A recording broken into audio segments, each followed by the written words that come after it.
नमस्ते सबैजनालाई हजुरहरूलाई वेलकम ब्याक टु मेरो च्यानलमा। एन्ड आज चाहिँ म म्याङ्गोको अचार बनाउन गइरहेकी छु, गाडीको अचार। सो हेर्नु होला है कसरी बनाउँछु भनेर। सो मैले अलरेडी नै आज म्याङ्गोलाई हिजो नै राति काटेर चाहिँ आज दिनभरि मात्र सुकाएँ, किन धेरै नै सुक्यो भने राम्रो पनि हुँदैन। सो यतिको ठिक्कको राम्रो हुन्छ। देन मैले यहाँ लसुन पनि हालिसकेकी छु एन्ड यो ग्रिन चिली पनि राखिसकेकी छु। सो अब यो एड गर्न गइरहेकी छु।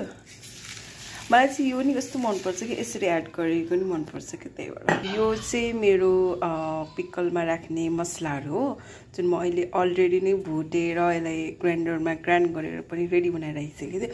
सो यो चाहिँ म यहाँ अब मिक्स गर्छु। सो म यसमा सल्ट राख्न गइरहेको छु, टेस्ट अनुसार है, हजुरलाई कति खानुहुन्छ त्यति।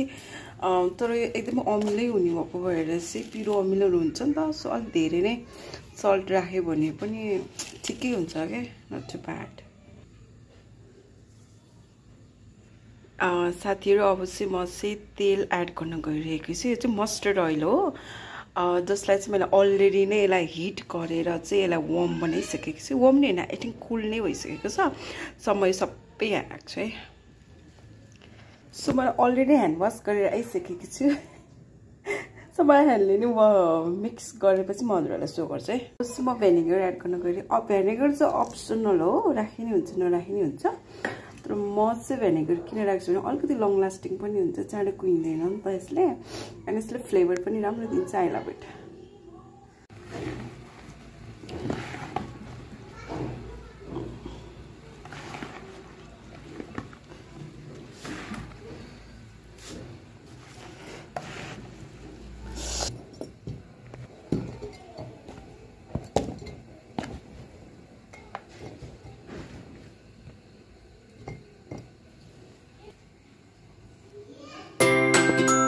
भइसकेको छ एन्ड मैले सिसाको जारमा जाडो नपुगेर मैले प्लास्टिक